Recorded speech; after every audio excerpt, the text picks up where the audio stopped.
बाबा पण ते आपल्याशी असं वागले तरी आपण काहीच करायचं नाही. काय करायचं ते? बदला घ्यायचा घे बदला, पण तुझ्या हाताला काय लागणार आहे? बाबा पण हे अजून असं किती दिवस करत राहू मी? तू पुन्हा नव्याने तेच तेच केलं तर तुझा काय तोटा होणार आहे, काय नुकसान होणार आहे? तुला आईन्स्टाईनचं उदाहरण देतो. तो ज्या वेळेला काम करत होता ना, तो लोक त्याला हसत होते, पण त्यांनी कधी हार मानली नाही.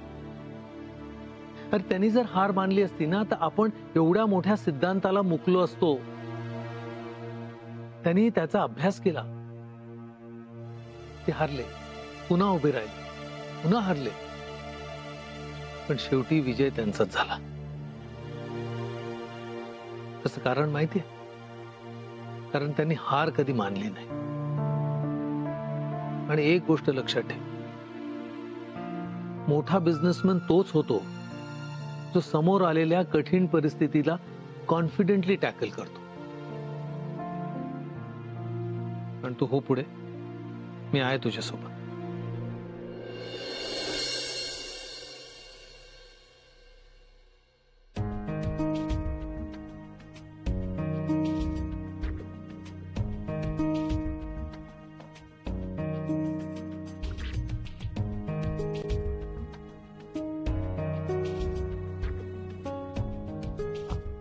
वॉलेट आणि रुमाल शोधताय का? एक मिनिट.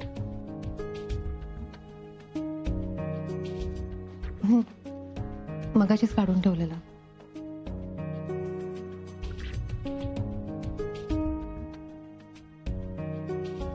द्या ते, मी मदत करते.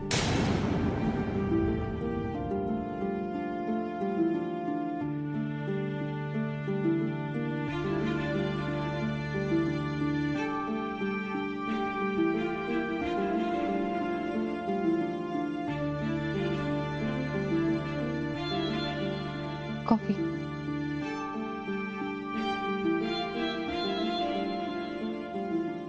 राजवीर,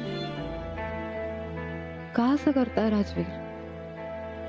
बोला ना माझ्याशी, त्रास होतोय मला.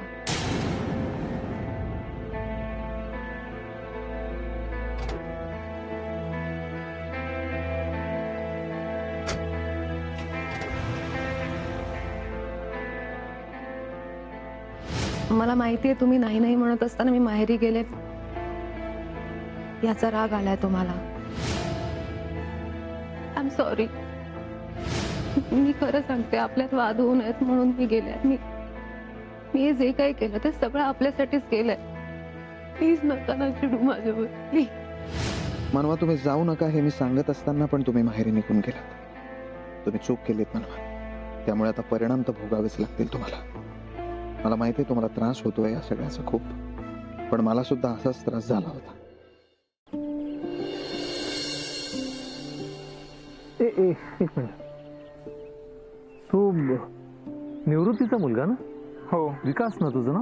हो. मी कर्नल साहेब, ओळखतो मी तुम्हाला. माझे बाबा मागे एकदा येऊन गेले होते तुमच्याकडे. हो. तुम्ही त्यांना मदत सुद्धा केली होती, बोलले होते ते मला. कसा आहेस तू? मी ठीक आहे साहेब. आणि घरी ठीक आहे ना सगळं? घरी ठीक आहे. विकास, मला कल्पना आहे निवृत्तीच्या जाण्यानं तू खचून गेलास, पण मी एकच सांगेन, जी परिस्थिती आहे तिला धीरानं सामोरं जा. मला सांग, निवृत्तीच्या ऍक्सिडेंट केसचं पुढे काय झालं? पुढे काय होणार आहे साहेब? मी तर आस लावूनच सोडून दिले. मला माहिती आहे काही नाही होणार केसचं पुढे. अरे असं का बोलतोयस तू? पोलीस नीट तपास करत नाही आहेत का?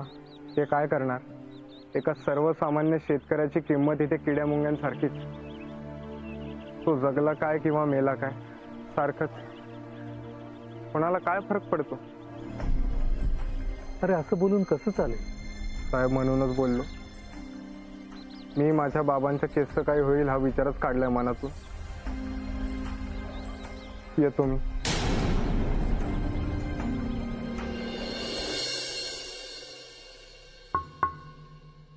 कम in. Good morning sir. Morning. Sir, तुमचा हात कसा आहे आता? ठीक आहे. आपल्या सगळ्या ऑर्डर्सच्या डिलिव्हरीचं काय झालं? हो सर, वेळेच्या आधीच सगळ्या डिलिव्हरीज झाल्यात. ओके. आणि नवीन ऑर्डर्सचं? सर एकदा बजेटिंग फायनल झालं की काम सुरू करता येईल. ओके. सर ऍक्च्युली मला सिग्नेचर्स हव्या होत्या.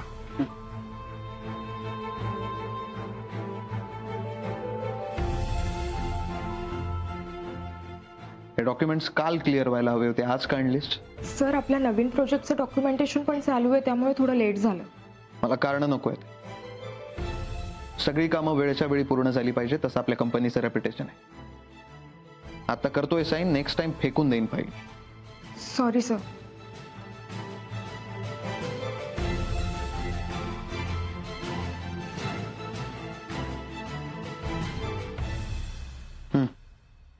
यशला हात पाठव.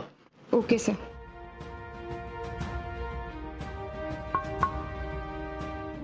कम इन. Good morning sir. वेबसाईटच्या कामाचं काय झालं? तुम्ही सांगितलेली सगळी माहिती गोळा केली आहे मी. आणखीन काही माहिती गोळा करतोय. लवकरच मी प्रेझेंटेशन देईन त्याचं. पण काय? सर, नितीश आला होता ऑफिसमध्ये. कशासाठी? आपण आपल्या नवीन कंपनीचं नाव जे रजिस्टर केलंय ना, त्याचं असं म्हणणं आहे की आपण त्याचं नाव चोरलंय, म्हणून तो भांडायला आला होता. खूप आरडाओरडा करत होता. म्हणत होता की पोलीस केस करीन तुमच्यावर, कोर्टात खेचीन तुम्हाला. मी खूप समजवण्याचा प्रयत्न केला त्याला, पण तो ऐकायच्या काही मनस्थितीतच नव्हता. ठीक आहे, मी बघतो. Okay sir.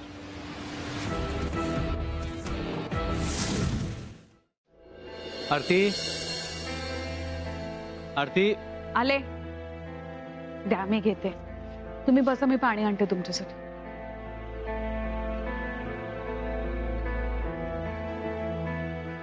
काय हो? उशीर झालास तुम्हाला यायला खूप. चहा आणू का मस्तपैकी? नको. चहाला नको म्हणताय?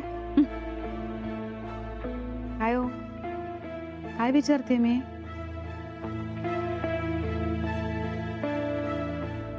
काय झालं? कसला विचार करता एवढा? आज मार्केटमध्ये निवृत्ती गाडेचा मुलगा भेटला. कसा आहे हो तो? नाही, त्याच्या वडिलांचा ऍक्सिडेंट झाल्यापासून गावात सुद्धा कुठेच दिसला नाहीये तो. त्या केसचा काही छडा लागला का? नाही, पोलीस लक्ष देत नाही म्हणत होता. आरती, निवृत्ती हा खूप चांगला माणूस होता. त्याच्या केसच्या बाबतीत पोलिसांनी असा हलगर्जीपणा केलेला मला खरंच पटत नाही. पण मला सांगा, तुम्हाला या केसमध्ये काही संशयास्पद वाटतंय का? हो. मग पोलिसांना काही सापडलं का नाही? सापडायला त्यांनी तपास तर करायला हवा, चौकशी तर करायला हवी. या सगळ्यात त्या मुलाचे खूप हाल होत असतील ना? कळतंय मला. आता माझ्याशी बोलताना सुद्धा खूप निराश वाटत होता. माझ्या डोळ्यासमोर तर सारखा निवृत्तीचा चेहरा येतो. असं वाटतंय की त्याला न्याय मिळवून देण्यासाठी काहीतरी करायला हवं. आणि मी ठरवलंय, निवृत्ती गाडीला न्याय मिळवून देण्यासाठी मी प्रयत्न करणार. तू बरोबर बोलत होतीस. मी आता इतर बाकी गोष्टींकडे लक्ष देण्यापेक्षा माझ्या प्रोजेक्टवर फोकस करणं सगळ्यात महत्वाचं आहे. करेक्ट. म्हणूनच मी तुला सांगत होते, तू जर बाकी गोष्टींमुळे जर डिस्ट्रॅक्ट झाला तर तू सांग, तू तुझ्या कामावर कधी फोकस करणार आणि आपण आपला प्रोजेक्ट लॉन्च कधी करणार? करेक्ट आहे तुझं. आता मी लवकरात लवकर काम करायला सुरुवात करेन. That's like a good boy. बरं, सगळ्यात आधी आपल्याला एक वेबसाईट डिझाईन करावी लागेल. तुझ्या ओळखीत कोणी आहे का म्हणजे आपल्याला मदत करणार? माझा एक फ्रेंड आहे, तो वेबसाईट डिझायनिंग करतो. ग्रेट. पण काय सुश, तू बोल बिंदास. आता किती कठीण परिस्थिती आली ना तरी पण मी तिला टॅकल करायला तयार आहे. बोल. म्हणजे मला असं म्हणायचं होतं की वेबसाईटचं काम तर होऊन जाईल, पण जर आपण कंपनी फॉर्म करतोय त्यासाठी आपल्याला एक फायनान्सची गरज लागेल. तू बँकेमध्ये लोनसाठी अप्लाय केलं होतं, त्याचं काय झालं? बँकेत फाईल तर दिली आहे, बघूया आता त्यांचा काय रिप्लाय येतो. मला असं वाटतं की होऊन जाईल का. डोंट वरी नितीश, होईल तुझं काम. बरं, सगळ्यात आधी आपल्याला कंपनीच्या नवीन नावापासून सुरुवात करावी लागेल. तू वेब डिझाईनचं बघ, मी लोनचं बघतो. सगळी कामं आहेत ना आता पटापट झाली पाहिजे. कधी एकदा आपला प्रोजेक्ट लॉन्च होतोय असं झालंय मला. काय का असं का पाहतेस? 2 दिवसात काही झालंय का? म्हणजे असं का विचारतेस? मागच्या वेळेपेक्षा यावेळी तू जास्त पॉझिटिव्ह वाटतोय, पॉझिटिव्ह बोलतोय. I like your confidence. Sushmita, एक गोष्ट लक्षात ठेव, मोठा बिझनेसमन तोच असतो जो समोर आलेली कठीण परिस्थिती सुद्धा कॉन्फिडेंटली टॅकल करतो. Impressive. I like your thought. Thank you. Thank you काय? Don't be so formal, okay? बरं चल आता कामाला लागूया. हो. हे बघ, तू बँकेच्या लोन प्रोसेसचं काय झालंय ते तू बघ. ओके. वेबसाईटचं मी पाहते आणि परत कधी भेटायचं ते कॉलवर बोलूया. चालेल. ओके, चलो बाय. बाय. जर नितीशला एवढा कॉन्फिडन्स आलाय तर याला माझी गरज पडणार नाही. आता मला असं काहीतरी करावं लागेल ज्याने त्याला माझी गरज नेहमी लागेल. हॅलो मनू, बाळा कामात आहेस का? नाही, बोल ना, काय झालं? नाही, काही नाही. मी आपल्या सहजच फोन केला होता तुला. अच्छा. ए मनू, सगळं ठीक आहे ना ग? हा. नाही, खरं सांगतेस ना? होय. माझी शपथ घे बघू. आई तू प्लीज असं शपथ वगैरे नको ग घ्यायला लावू. आवडत नाही मला. ठीक आहे, पण सगळं व्यवस्थित ना ग? राजवीर बोलायला लागले का तुझ्याशी? आई प्लीज जाऊ दे ना तो विषय. असं काय करतेस? जाऊ दे कसं? म्हणू तुमच्यात खरंच काही भांडणं वगैरे नाहीत ना? आणि जरी असतील तरी तू शांतपणे घे आणि तू त्यांना समजावून सांग. बरं मला सांग, बाबा कुठे आहेत? बाहेर गेलेत. अच्छा. आणि नितीश? त्याला निघताना भेटताही नाही आलं. आहे का तो तिकडे? काय सांगू ग, त्या नितीश आणि राजवीरचे वाद काही संपतच नाहीत. त्याच कामे. काय? तू काय म्हणत होतीस? नाही, काही नाही. आई तू आता राजवीर आणि नितीश बद्दल काय बोललीस? नाही ग. आई प्लीज सांग ना, काय झालंय? मला खरंच सांगते ना, काही नाही ग. तू सांगणार आहेस की नाही मला? नितीशला ज्या नावाने कंपनी रजिस्टर करायची होती ना त्याची, ते नाव ऑलरेडी राजवीरने त्यांच्या नावाने रजिस्टर करून टाकलंय. आणि नितीशला असं वाटतंय की राजवीर हे मुद्दाम करतायत. मनू, मनू ऐक ना. हॅलो मनू.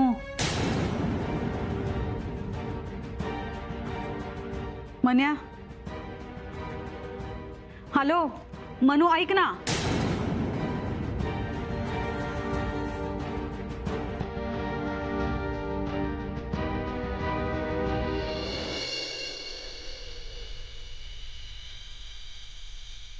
निवृत्तीच्या ऍक्सिडेंट केसचं पुढे काय झालं? पुढे काय होणार आहे साहेब?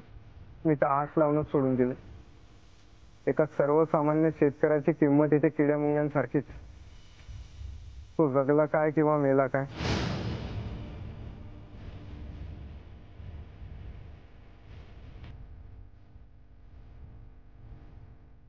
हॅलो.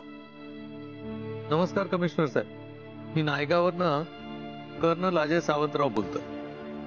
जय हिंद कर्नल साहेब. जय हिंद. बोला ना, काय सेवा करू तुमची? मागच्या महिन्यात नायगावच्या निवृत्ती गाडीला ट्रकने उडवलं होतं. हो, ऐकून मी त्या केस बद्दल. कमिशनर साहेब, तुम्हाला असं वाटत नाही का या केसचा तपास थंडावला? एक सर्वसामान्य शेतकऱ्याच्या बाबतीत अन्याय झालेला आहे. मला असं वाटतं त्याला न्याय मिळाला हवा. बरोबर आहे तुमचं कर्नल साहेब, पण मी ती फाईल पाहिली आहे. त्यांचा मुलगा आपल्याला सपोर्टच करत नाहीये, कोणतीच माहिती नीट देत नाहीये. काय? हो ना, तो चौकशीला नीट उत्तर देत नाहीये. ठीक आहे, मी निवृत्तीच्या मुलाशी बोलतो. पण मला असं वाटतं या केसचा तपास नीट व्हायला हवा. त्याची काळजी अजिबात करू नका साहेब. या केसच्या मुळाशी जायला आम्ही तयार आहोत, पण सर्वसामान्यांच्या मदतीशिवाय आम्हालाही काही करता येत नाही. तुम्ही काळजी करू नका, मी निवृत्ती गाड्याच्या मुलाशी बोलतो. तो देईल तुम्हाला माहिती. तसं झालं तर उत्तमच आहे सर. ठीक आहे, कळवतो मी तुम्हाला. जय हिंद. जय हिंद. So as per our previous discussion, मी आपल्यासमोर नवीन कंपनीचे लोगो डिझाईन्स तसंच मार्केटिंगच्या नवी स्ट्रॅटेजीज काय असतील हे प्रेझेंटेशन देतो.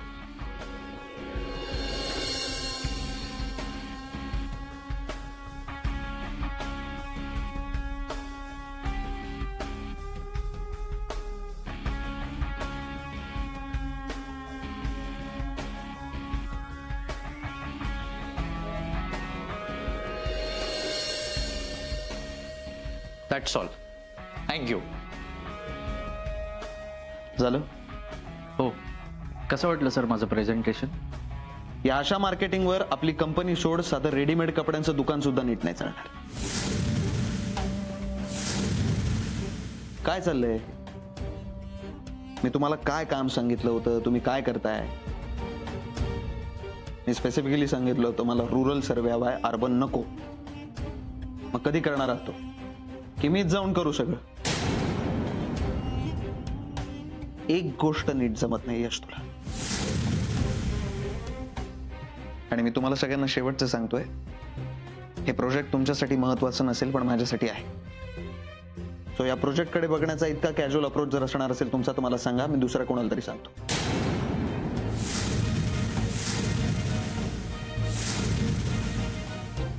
आउट.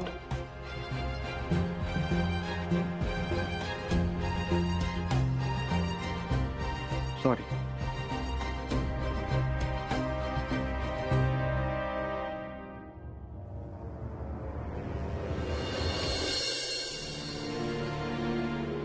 काय रे, कुठे गेला होतास? काय नाही, इथेच कामासाठी गेलो होतो.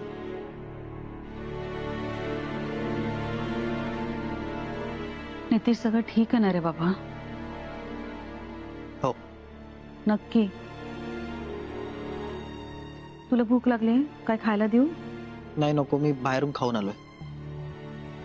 नितीश, राजवीर बद्दल डोक्यात राग नको रे घालून घेऊस. रागाचं तर सोड, मी त्यांच्यावर केसच करणार होतो. काय? तू बरा आहेस ना? असं काही करायचं नाहीये. काही झालं तरी सुद्धा तुझ्या बहिणीचा नवरा येतो, हे लक्षात ठेव. आणि केस वगैरे केलीस ना तर त्याचे परिणाम खूप वाईट होतील. तोच विचार करून मी शांत बसलो, नाहीतर एव्हाना केस करून मोकळा झालो असतो मी. नितीश, हा विचार आधी डोक्यातून काढून टाक, तुला माझी शपथ आहे. आई, तेवढं कळतं मला. माझ्यामुळे जर दुसऱ्याला त्रास होणार असेल ना तर त्याचा आधी मी 100 वेळा विचार करतो आणि मगच पुढे जातो. तू नको काळजी करूस, मी नाही करणार केस. बरं, तुझ्या कंपनीच्या नावाबद्दल मी मनवाशी बोलले. काय? तू ताईला सांगितलंस? अगं, या सगळ्यामुळे ताईला किती त्रास होईल माहितीये का तुला? मला कळतंय, सगळं काही कळतंय. मी काय मुद्दाम नाही सांगितलं. बोलता बोलता तोंडातून निघून गेलं आणि नेमकं ती तेच धरून बसली. आता हे तुला कळत नाही का? आता या सगळ्याचा ती काय विचार करेल? हे सगळे ना आता अवघड जागेचं दुखणं होऊन बसलंय. तू नको या सगळ्याचा त्रास करून घेऊस. मनवा सगळं सांभाळेल. आई, पण यावरून त्या दोघांमध्ये भांडण झालं तर आपण काय करणार आहोत? हे बघ, असं काही होणार नाही. मनवा सगळं काही सांभाळून घे. काय झालं मनवा? अशी का बसलीस? नाही, काय नाही.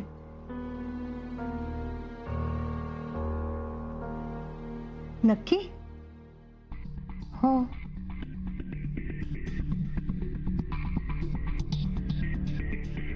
काय झालं माई? मनवा, मला तुझ्या आईसारखी समजतेस ना तू? मग मला नाही का सांगणार काय झालंय ते? पण खरंच काही नाही झालंय. मनवा, तुझ्यापेक्षा 10 पावसाळे जास्त पाहिलेत मी. तुझ्याकडे बघूनच कळतंय तू नाराज आहेस. नाही माई, मी नाराज नाहीये. मग हे बघ मनवा, तू आमची सून नाहीयेस, आमची मुलगीच आहेस असं मी मानते. आता माझी मुलगी जर नाराज होऊन शांत बसली तर ते मला नाही चालणार. हे बघ, मला खरं खरं सांग बरं, काय झालंय? माई, राजवीर नीट बोलत नाहीयेत माझ्याशी. म्हणजे बहुतेक मी माहेरी गेलेला आवडलं नाही त्यांना. पण माई तुम्हीच मला सांगा, मी काय करायला हवं होतं?